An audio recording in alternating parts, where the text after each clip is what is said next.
Bruce, back playing must be quite a nice feeling to, by the sound of it, be fully fit again.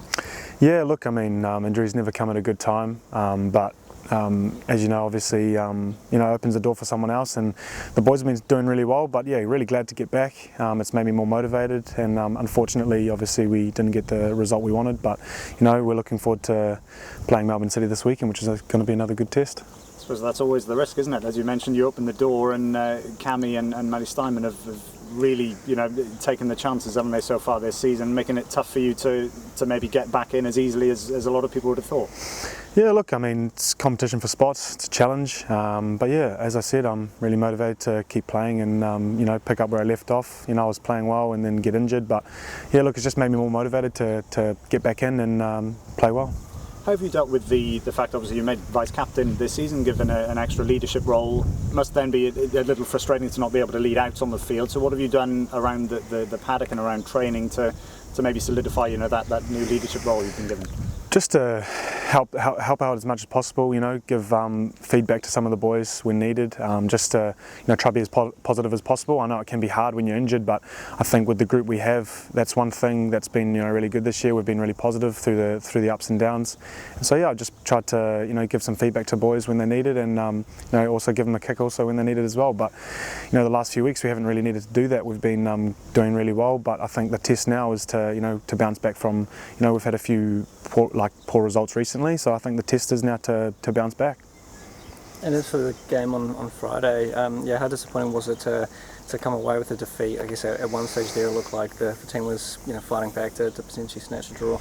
Yeah, look, it's obviously it's always a hard trip, but I think to show the fight to get ourselves back into the game, even then with 10 men, I think shows that we're not too far off, and I think we conceded a few poor goals early on, but I think once we rectify those little mistakes, and we'll be fine. I think what a great test to travel to Perth, third versus fourth, a really good game, and now we're versus Melbourne City. So the next few weeks is a really good test to see where we're at, and we can go off that. So how much did it hurt conceding those 2 goals right before half time? Massively. I think it changes the game, as you know. I thought we did quite well to stay in it up until that point, and then obviously to concede before half time. Obviously they go into the up at half time, it's always going to be difficult, but yeah, the boys showed great fight to get back into the game, and for a second there, as you said, their crowd went quiet, and you could really tell that we were putting pressure on them. So yeah,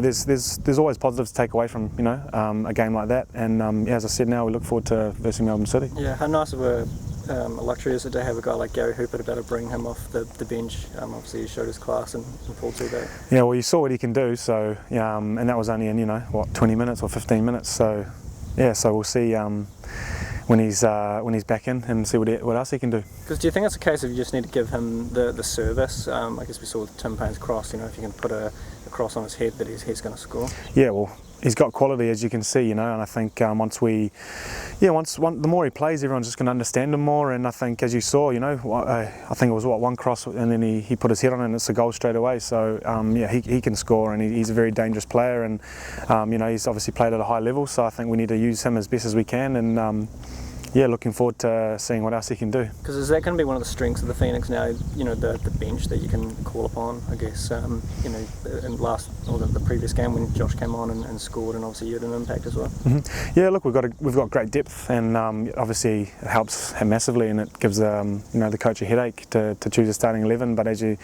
saw, we've got great impact off the bench, and I think we're never going to have problems with that. So I think now it's just making sure that we're consistent now and we don't get complacent, and just go up to Auckland and then get 3 points. Yeah, and you went up and down on the table.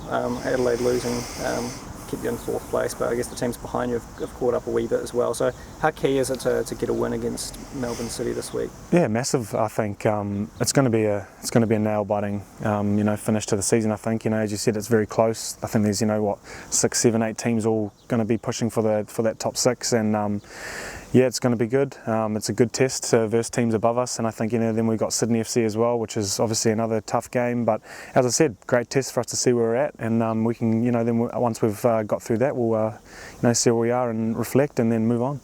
You just spoke about depth before. Is this one of the better teams for the Phoenix, like in terms of depth? Have you seen this with the team? You've been here a long time. Yeah, it's I think it's probably one of the best.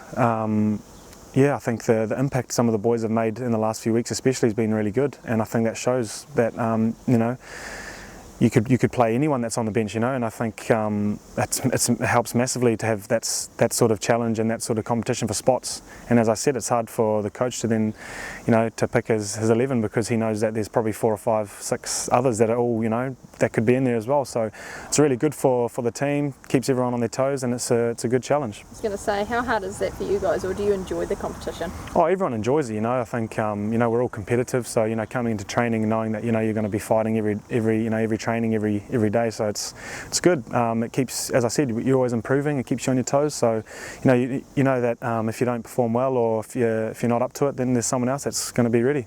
Those goals come in quick succession in the second half. Was that a matter of dropping the heads? What happened there?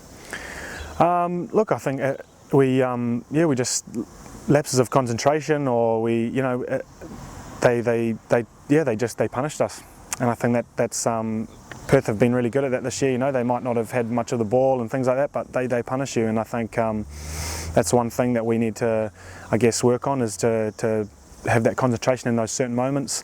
But as I said, look, still a lot of positives to take away, to come back, with a man down and to show that sort of fight. We on a different day maybe we could have taken a point, So yeah, as I said, it's good, and we look forward to versing Melbourne. Cool, thank you. This far into the season, how's the body feeling? Really good, just come back obviously from the injury, and I feel really fit, and I'm ready. So hopefully I can keep playing, and all the boys are the same. We're all fit, we're all sharp, and it's really good. What's a message do you want to say to all your fans out there? Keep supporting us. I think as you can see, we've been playing really good football, and the more support we have, it's like having a 12th man. And hopefully this weekend in Auckland we have a really good big crowd. Yeah, the fixture away in Perth is always one of the tougher ones for you guys. You were coming off a bye week, good results before the bye as well. You were there early. Kind of what else can you do to try and alleviate a bit of the pressure of the distance derby? I think it's just once you get over there, just to acclimatise as best as possible and adapt to the situation, the surroundings. Obviously it's very hot over there, but we've all played in heat before. And the boys, we were obviously it is tough, but it's all about the mentality and the attitude you take over, really. As I said, a lot of the players have played over there, and a lot of them are from Australia, so it's nothing new really. I think the trip itself is probably the hardest thing, the day of travel, but yeah, that's not going to stop us from putting in a good performance, So yeah, just all about mentality and attitude. Would you like to go as early as you did again, if when you go to Perth next? I think it helps, to get into the sleeping routine and things like that. I know Perth travel here the day before, which I mean, the night before a game might be, I'm not sure how that is, but it could be positive, could be also negative, but I don't think it really makes a difference, to be honest. I think, as I said, if you go over there with the right mentality and attitude, then I don't think it's going to be a problem whenever you go, Speaking of mentality and attitude, you're sort of approaching the second half of the season. How do you keep that?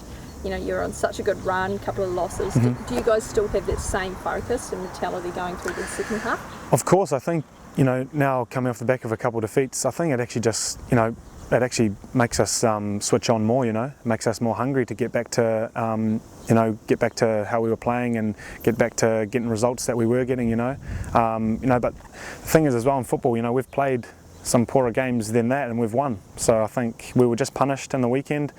But yeah, as long as we keep moving forward and keep just taking it day by day and game by game, hopefully then by the end of the season we'll be in the top 6. Tell us what a challenge it is to walk into that, to run onto that field when it's 30 degrees plus. Yeah, look, it is hot, and but we're all professionals, so as long as you prepare well, it's it's fine. I think if you embrace it and just get stuck into it and just live in the moment, it's not too bad. It's quite exciting, when you're out there and it's a good crowd and playing in such beautiful weather. It's actually quite nice. Just maybe one last one as well, just on the kind of top 4, top 6. How much did the guys who were involved last year learn from the fact that you did have a good chance last year to cement the top 4 spot before momentum lost you just towards the end of the season? Is that driving you on to really strike home how important it is to try and nail down the top 4 early? Yeah, well that hurt last year. We were as you said, we were really close, but we weren't. As you said, yeah, we were good and we were close, but we weren't good enough. We slipped up right at the end when we needed to. We needed to get a few results, but I think now we're in a good spot. We're in good form. Although we did lose, but that doesn't mean we're not in good form. And I think with the team we have and the depth of players, I can see us doing really well. And I think the goal is to be in the top 6. So hopefully hopefully we're there. And who's to say that if you're 6 you can't win. So as long as we're in the top 6, gives us a good chance to win the thing. So it's that's what we're looking forward to do. Cool. Awesome.